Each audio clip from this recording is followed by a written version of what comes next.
Hello again. My name is Paul Lake and I am your physics pal. Please like and subscribe to my channel if you want to see more physics problems worked out to completion. And just check the notes. And I'm also a physics tutor, so check in the notes. There's a link on how to get in touch with me if you need a physics tutor. All right, so let's get started. Today's problem brought to me by one of my tutoring clients named Cooper. This is a problem he brought to me. We're going to talk about the current that is induced in a conducting loop due to a changing magnetic field. So now before we get into the guts of the problem, here's what you need to be familiar with. So go back and review this stuff if you haven't, in order to get this problem done. So, well, first of all, you need to know Ohm's law and you need to know Faraday's law. You need to be able to define what magnetic flux is. If you're not in a calculus-based class, don't worry about this. This is the one that most students will end up using.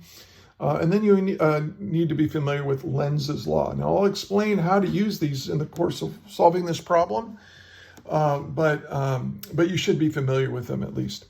Okay, so I like to start off problems with given, find, and solve. So here I'm going to write given. I've already got a picture that was supplied by here, but which says in the figure, a wire and a 10 ohm resistor are used to form a circuit in the shape of a square that's 20 centimeters by 20 centimeters.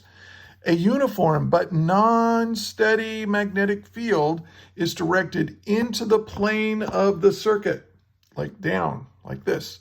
The magnitude of the magnetic field is decreased from 2.70 Teslas to 0.9 Teslas in a time interval of 96 milliseconds. What is the average induced current and its direction through the resistor during this time interval? So we want to know, what is this current and is it flowing from A to B or from B to A? Okay, so we've already know that R equals 10 and we know what the sides are here.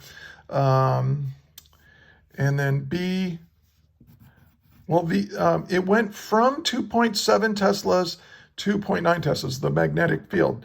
So I'm going to say that this is where it started, this is where it ended. So this 2.7 is the initial magnetic field strength of 2.70 Teslas.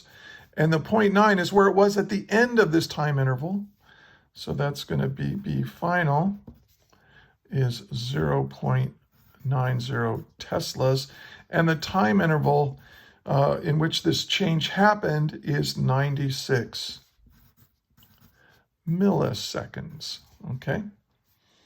And what are we trying to find? We're trying to find the current, I, and we want to know, does it go from A to B, or does it go from B to A? So that's what we want to know, the direction of that current. So let's solve it. Now, I like to try to start with what I'm trying to find. Like, how do you know where to start? Start with what you're trying to find. I want to find the current. And look what I know. I know resistance, and I know that I'm going to get some kind of voltage in here, or induced EMF, which is basically a voltage in here to make it go. So so that just leads me to think that Ohm's law is where I should start. So the induced EMF, that's going to be the voltage, and that's going to be equal to the current divided by the resistance. So this gives me an equation right away. Current is going to be equal to the induced EMF divided by the resistance of the circuit. Okay, now I know the resistance, but I don't know this. I don't know the induced EMF. So that tells me something. That tells me, hey, you need to find out what that voltage is. And that's when I'm going to use Faraday's law. This induced voltage is going to be equal to this, it's described by this equation, so I'm going to use it. So E equals negative N. If you're not in a calculus class, I should have written this before. This is, just change the D to a delta. This is the change in magnetic flux over a change in time. So this is what you can, most of you will use this, unless you're in a calculus-based physics class. This is what you will use. So I'm going to do this for, I think this is really basically a non-calculus problem. So this is where I'm going to start. Now you have to know what the bits and pieces mean. Okay, what is N? What is N? Well, N is the number of loops of wire in a coil. Now, and coils can be square, they can be in pretty much any shape, but in this case, there's only one loop of wire. So N equals 1. Okay. Now, we know delta T. Do we know what delta T is? Yes, it's 96 milliseconds. This is our change in magnetic flux, and it's going to take place in 96. Now, so what we need to do is we know this, we know this, we don't know this. So now I need to. This tells me, hey, you need to find out what was the change in the magnetic flux. Well, the change in magnetic flux. Anytime you see this delta, right, that's going to be equal to the final magnetic flux minus the initial magnetic flux. Okay, but we don't know what the flux is. Don't confuse flux with magnetic field strength. Magnetic field tells you how crowded these magnetic field lines are going into the page, whereas magnetic flux tells you how many lines of magnetic field you need to draw. So they're different things. And so now I can go here. I can say, well, what is the final magnetic field? Well, the final magnetic field, I'm going to use this equation here. Now let's deal with the cosine theta. BA cosine theta. One of the things you have to know here is that the area vector of this, if you have a current circulating this way, you would use the right-hand rule. The area vector is always perpendicular to the plane described by the loop. So here's my loop of wire, and the plane is obviously on this page. The direction of the area vector is always perpendicular to the area vector. So now there are two directions that are perpendicular to the area vector. They're straight up. See, this is a little, or the area, you can describe it as straight down. Now, so how do we tell? How do we know if the area vector should be up like this or like this? Well, that depends on the direction of the current. If the current is flowing clockwise, that would be into the paper. If the current is going to end up circulating counterclockwise, you use that right-hand rule, okay? And so that area vector is out of the page.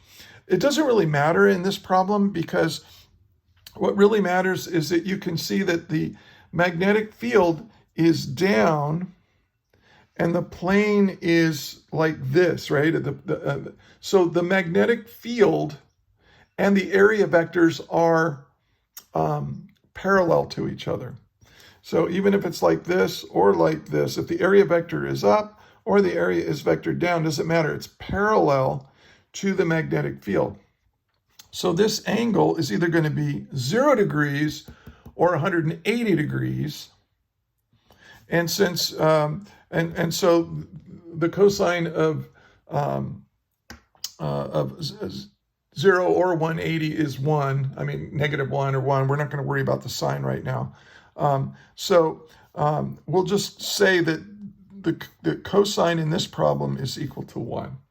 And so it's just B times A. So the final is just going to be the final magnetic field strength times the area minus the initial magnetic field strength times the area. Now the area doesn't change. The area is constant in this problem. So I don't have to put final and initial, or if I do, it's just the same. So do I know what the magnetic fields are? Yes, those are given. Do I know what the area is? No. So I don't know what the area is, so I need to find it. well, but I can find it pretty easily. The area is just equal to base, the base times the height. Make sure you change to meters. So this is going to be 0.20 meters times 0.20 meters, right? So now we know what the area is. It turns out to be 0.040 square meters. So now we know what the area is, and so now we can figure out what the change in magnetic flux is. Okay, so because that's what we're going for. It's B final times the area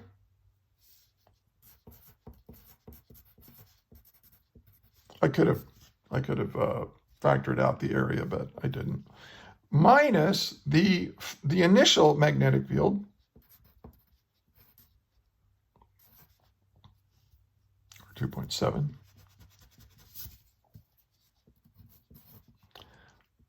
Teslas times the area.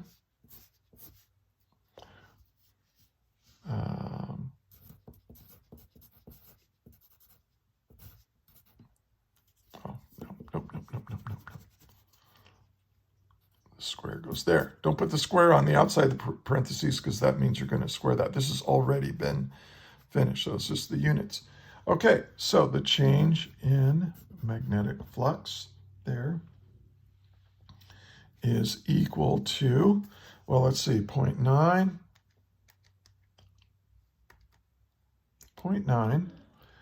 times 0.040 equals minus 2.7 times 0.040.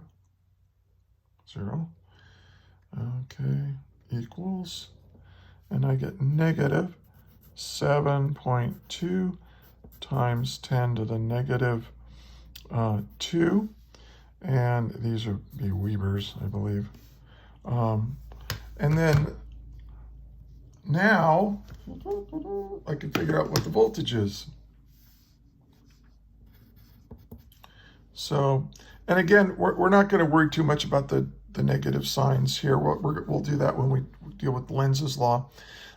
N, and then, but I know what N is, right? I know that N is 1. Only one loop of wire, okay? And then I know what delta, this is going to be negative 7.2 times 10 to the negative 2 Webers. And then delta T is 96 milliseconds, so I'll try 96 milli, that's times 10 to the negative 3. Whenever you see a milli, that means times 10 to the negative 3 in the metric systems, seconds.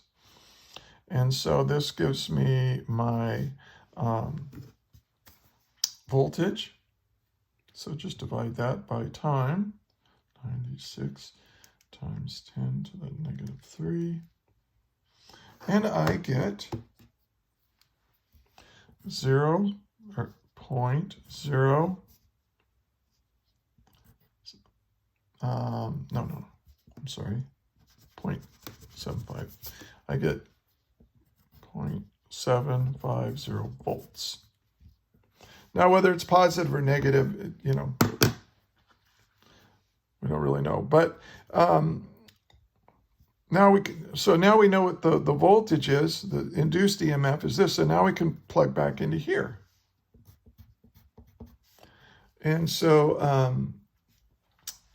well, this is 0.750 volts divided by,